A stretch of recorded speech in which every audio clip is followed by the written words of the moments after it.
Hi, I'm Rachel. I'm here with Sergio, and we are talking about doing a study abroad or a travel abroad with an assistant.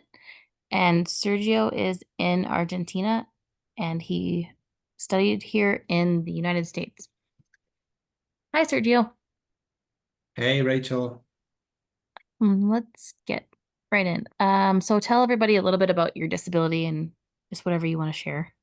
Yeah, sure. So as you said, I'm from Argentina. I'm 37 years old, and 20 years ago I had a car accident, and so I have a spinal cord injury, and I have a quadriplegia, level C6. So it's a pretty um, limiting disability. Like, I mean, I do need some sort of assistance a couple of times during the day. Then the rest of the day, I'm pretty much free to like do my handle myself by myself, or maybe like asking help to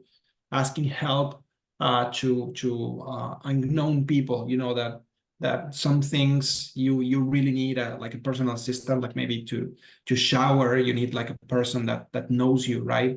But something as simple as I don't know, maybe helping you with something that fell to the floor or things like that, you can actually ask anyone, right? So my level of the level of need that I have is basically a person that comes like maybe once every day, no more than that.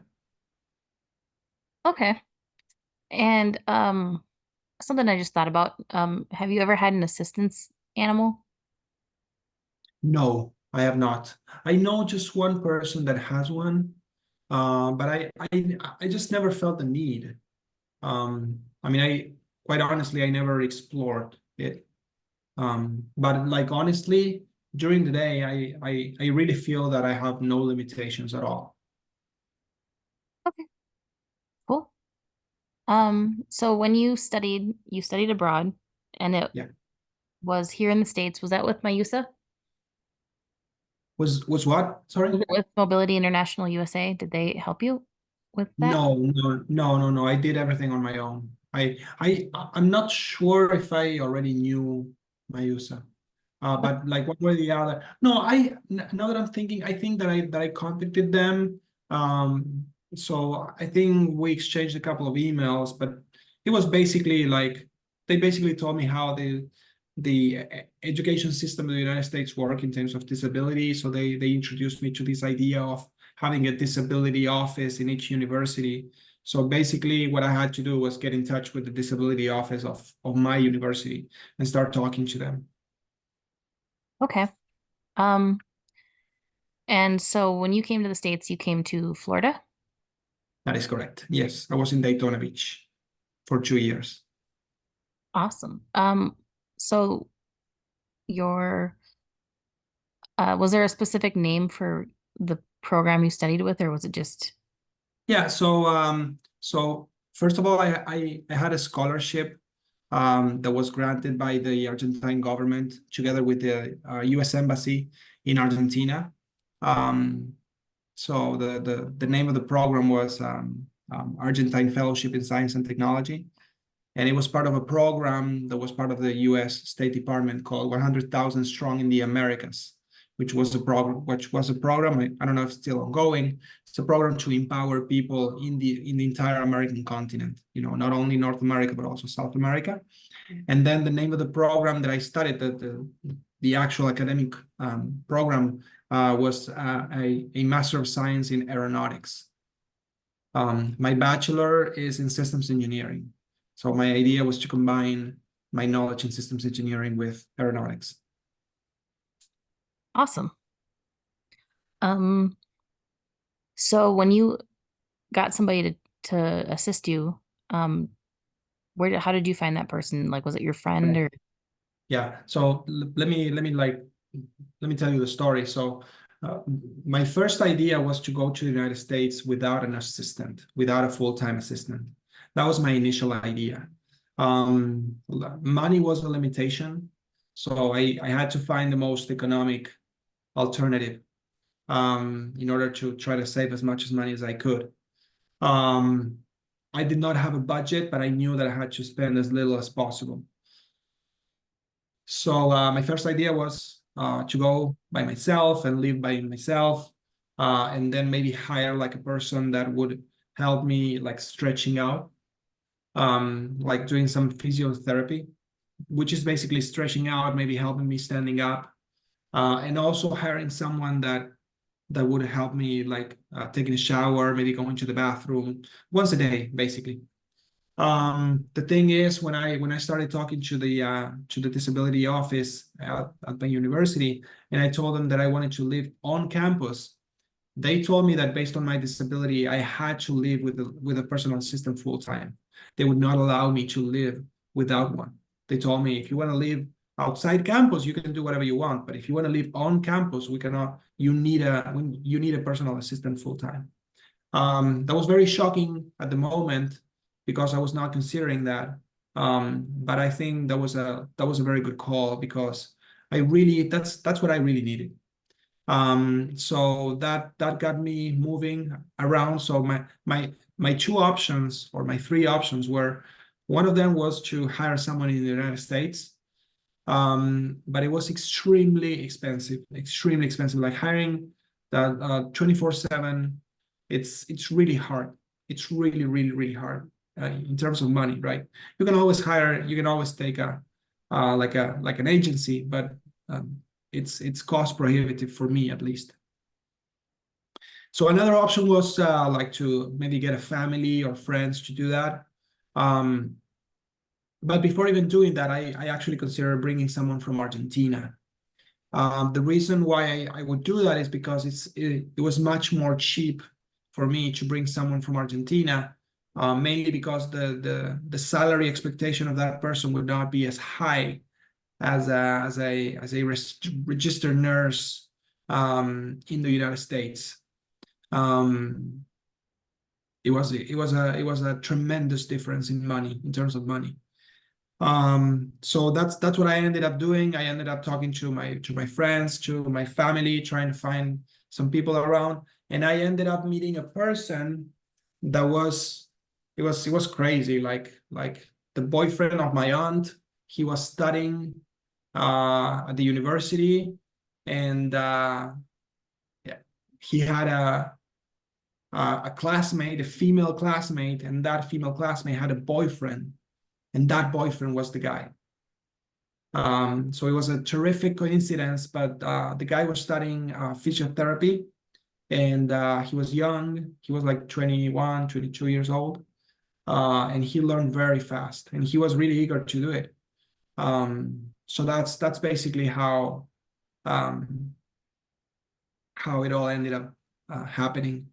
So when I spoke with the guy, um, I told him that how much he would be making, which would be like very like it was not very much, and the guy would have to live with me, so we would have to be roommates on campus at the university, and he would have to be with me um, for the entire program, which was 24 months. So he had no vacation in some sort of way. He ended up having some vacation. We can talk about that, but if I had no vacation, he would have no vacation as well. I took vacation so he could have vacation. Um, Okay. I also included in the idea of coming with me the idea of, hey, you're coming to the United States. It's a very good opportunity. You're not coming on vacation actually when you come with me, but it is definitely an experience that will change your life. So I did include that as part of the package, right? If I wanted to find someone just who would do it just for the money, that would have not been the ideal person to do it. The Yeah. person needs to have something more than just money. Yeah. Okay. Cool. Um, so what's things did you think from bringing an assistant, what things do you think worked out really well because you had an assistant? I'm sorry, you broke up a little bit. Do you Oh, mind repeating, please? what things do you think worked out really well from bringing an assistant? Well, yeah. Hi. Hey, I don't know what you happened. drunk? I don't know what happened. Are you Yep, I'm here. okay? So you just asked me what went okay and what went wrong, right? Yeah. So first of all, I think I mean the decision to bring a person with me was a very good decision. I couldn't have I, if I hadn't come with a personal assistant like full time, it would have been like really hard. I would have missed a lot of things. I really needed a person that would be there by with me because because of many things. I had to go to a couple of congresses, and he would come with me. He would help me with things in my dorm room. It's not just helping me, taking a shower or going to the bathroom early in the morning. It's also, taking care of the place where I live, for example. I actually helped a little bit. Sometimes I would clean the toilet myself. I tried to do my part because it was like a two-sided relationship. On one hand, I was like the employer, the patient, but on the other hand, I was the roommate. So um, it was a very delicate relationship because despite the fact that he would have to do whatever I say, it's not like I could order him whatever I wanted. I had to like be very specific on asking things that I really needed and that I would really not be able to do on my own, right? So if I could clean the toilet, then why would I ask for him for help? I could do it myself. So that's why I had to prove that to both of us that I would not be asking things that I can do on my own, and I'm just too lazy to do. You know what I mean? Yeah. Um, but overall, the relationship was great. We had some fights, like verbal fights, and sometimes we would get upset on the other person. But the most important thing is that the person was my personal assistant was very well natured. He had a good heart. He has a good heart. We're still friends today. So he has a good heart. So you can also get upset to good people, right? Whenever you are living with someone, you conflict is something natural. So it did happen, and sometimes I would have gotten upset at him, but overall it was a very good experience. And it was a tough experience for him as well because he had to dedicate 2 years of his life to me in a totally different country. He had never been to the United States. Um, he didn't have much experience. Well, he didn't have any experience being a personal assistant. So he was not very professional, to be honest. Um, but the reality is that maybe a person that is much more professional would not have accepted um, the conditions that I was putting ahead. You know what I mean? Yeah. Telling somebody to come with me for 2 years, living with me, sharing rooms with me for 2 years, not leaving me, staying there.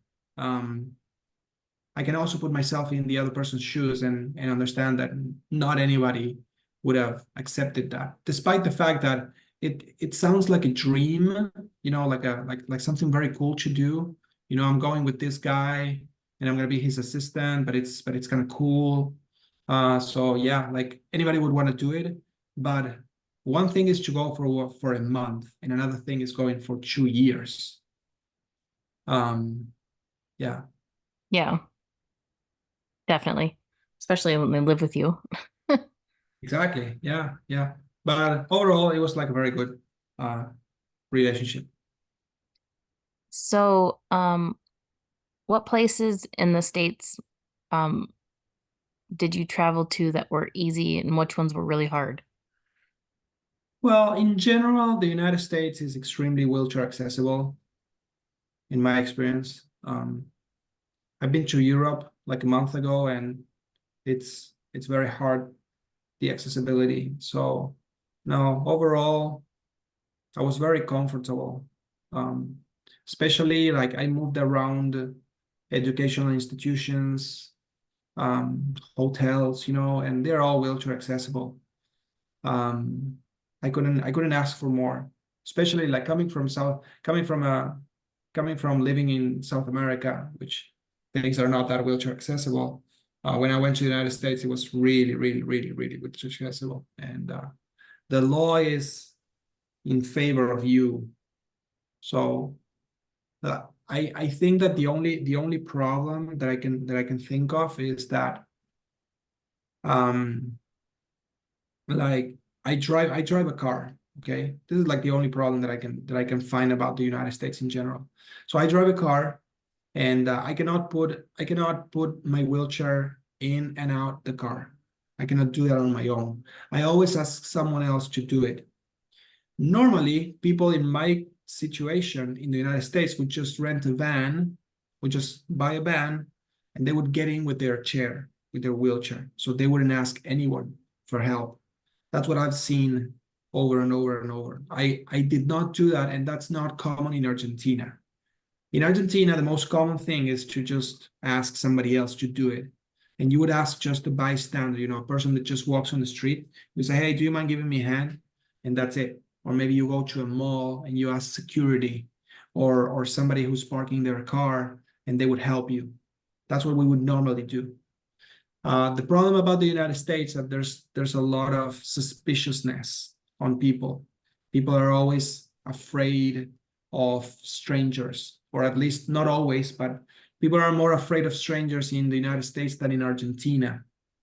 So it's easier to ask for help to a stranger in Argentina than in the United States.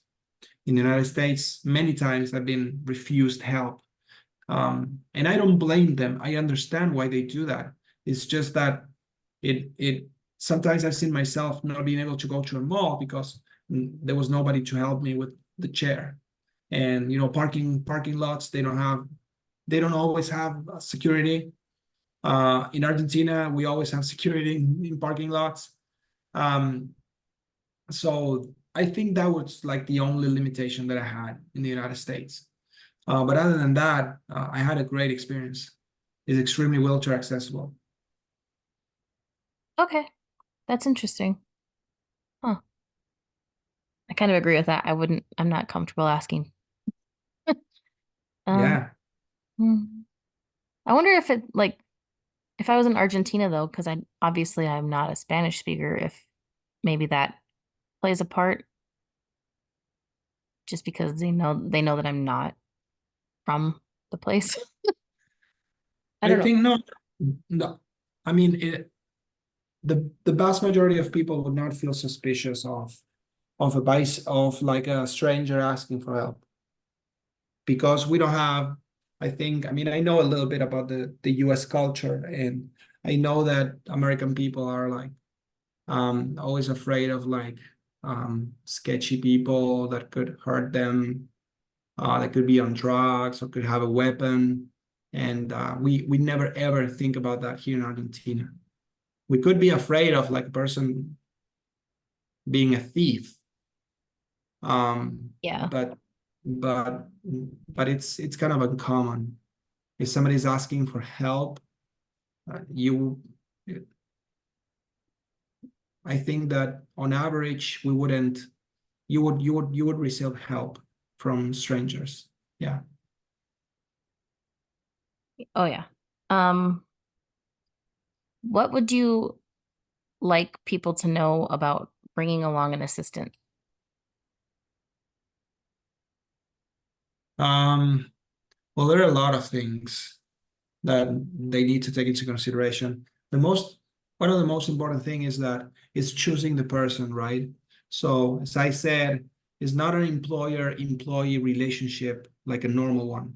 Okay, it's like a very uh, personal relationship, very intimate relationship in the sense of you get to know a lot about the person and you become friends with the person at some point. There's like no other way of describing it. It is impossible to treat the person as just an employee because he lives with you, and if you have a conflict with the person, you cannot just fire the person and hire somebody else easily. So you need to be very patient. Despite the fact that you are the person paying and you are the patient, you still need to be patient with the person, with your personal assistant, and you need to be thoughtful about the feelings of your personal assistant. Sometimes your personal assistant doesn't have the level of proactiveness, and like they don't have the level of multiculturality needed to solve some issues when living abroad, and you need to take care of your assistant as well. And I've done that over and over. And one could think that it is unfair because you are the patient and you are the person paying, and your assistant should do everything for you. But that's utopia. You could find someone like that, but I don't think. But I think that it would be extremely cost prohibitive, um, or just impossible to find. Finding a person that does everything for you 24/7 and takes care of everything. I don't think that would be something easy to find. I think it would be extremely hard, if not impossible, to find. And I had to take care of all the paperwork of my assistant. I had to take care of thinking what kind of activities he would be able to do in the United States. I would have to make sure that he makes friends in the United States. I made sure that my assistant learned English so he could bond with people in the United States. I had to think about all that because everything was related to his well-being, and his well-being is directly attached to my well-being. If my assistant is having a bad time, I will have a bad time. I cannot assume that my personal assistant can have a shitty life and for some reason be extremely professional and not let me know about it. That can happen for like a day or a week or a month, but not for 2 years. So it is the person with the disability needs to understand this and needs to accept that that's part of the rules. Again, maybe they are lucky to find a person that takes care of everything, but I would be really surprised if they do find someone with that, and they are able to keep that person for such a long time, because 2 years is a lot of time. My personal, like I treated my personal assistant um, great, like amazingly. I did as much as I could for him. I would give him my car for him to like do whatever he wanted while I was on campus, because I was studying all day. And here you go, here you have the keys to whatever you want, because we were living in Florida, and to go around in Florida you need a car, and I was not going to buy a second car. So here you go, please take care of my car. And I just bought a good insurance just in case he had an accident. Fortunately, he didn't have one. But this is just an example of like taking care of the assistant is taking care of you as well. I think that's a very, very, very important thing. And finding a person that has a good heart is like very important. So the person that I went with, my assistant, he knew nothing about nursery or physical therapy, but he was a good person. Um, he was a good person, and he learned fast. And he was very honest in terms of his feelings, so he would tell me when he was not okay. So it's not, again, it's not just putting money and receiving a service. You need to put more than money, but it's all part of the challenge. Like I was extremely focused on my goal. My goal was I needed to finish that master's program, and part of that goal was having a personal assistant. And if that entitled doing whatever, if that entitled cleaning the bathroom, like the toilet, with my own hands, because if not, my assistant would get upset, I would do it, because I will do anything to get to the finish line. You know what I mean? Yeah, because they're the ones caring for you, so it kind of needs to be a mutual respect relationship. Exactly, exactly. You take care of him, and he takes care of you. It's a symbiotic relationship. Yep, cool. Yeah, that's extremely important. Choosing the person very wisely and caring about the person. Yeah. Then there are some legal things related to if somebody like if a non-US citizen wants to go to the United States, they need a domestic employee visa for his or her um, assistant, and that's a whole other story. There's a lot of documentation online, but they need that visa. There's no other way. So the person would go on a J1 or an F1. If they have a partner, that partner would go with the J2 or an F2, but the assistant would go with the B1 domestic employee visa. That's the only thing that goes. You just need to make like a contract with the person. You need to make sure that the university knows about the person. So when I went to the embassy to get this guy's visa, like my assistant's visa, I asked the university to write a letter acknowledging the name of the person with the passport number and saying, hey, this guy with this passport number is the assistant of Sergio, passport number, blah, blah, blah, which will be a student for this academic program lasting for 2 years between August 2017 and August 2019. So I went with that, and I had a letter from the Fulbright Commission in Argentina, and I got a letter from my health insurance saying that they would put the money in. And I get a letter from my physician saying that I had a disability. So I had to go with all that to the embassy just to get his domestic employee visa. And he got it, and everything was good. And then when I was in the United States, then you need to eventually extend the status of your employee, the status of your assistant. This is kind of a technical thing, but you need to fill up a form for employment authorization as soon as you get to the United States. And then, as I said, you need to extend the status of the person in the United States, the permission to stay in the United States. You need to extend it by submitting a form to the USCIS, the US Immigration Service. I don't know exactly what it stands for. So I had to do all that. I mean, my assistant didn't even know the name of his visa, right? I did it everything. I went to a lawyer to make sure that I was doing everything properly. So it was really tough. It was really tough, but everything was like I was very sharp focused on my goal. Well, yeah. Sounds like it was quite a bit. Yeah, it was. I mean, it is really tough. Like nobody would do it for you.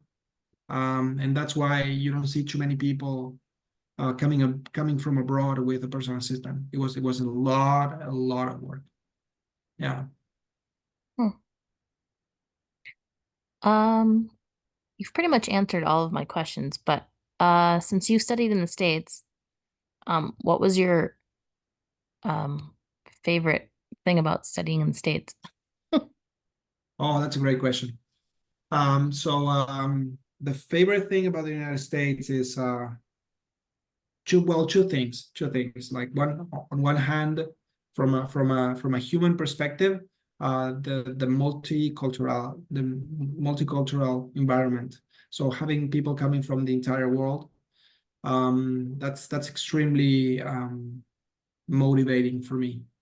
Having people from all around the world, each one with their own experiences, with their own culture. So right now I have friends from all over the world. I was recently at a wedding of a friend in Norway, and I'm from Argentina, and I was like, what am I doing here? And I have friends from India, from Europe, from the Middle East, from everywhere. And so I really like that. And the United States in general is a very diverse country. So you can find, I always say that the United States is like a diverse country with all these streams. You can have it all. You can, whatever you are into, you will find somebody that feels the same as you, whatever it is. Um, so I like that. I like that. There are some stereotypes about the classic American, but in reality, you have it all in every sense. Um, And then from a professional perspective, I liked the opportunities to do interesting things in the United States. So some of the work, like for me, aeronautics, I had the possibility of joining either airports or airlines or companies that serve the aeronautical industry. And those are amazing opportunities. And it was not about the money, it was about what we were doing.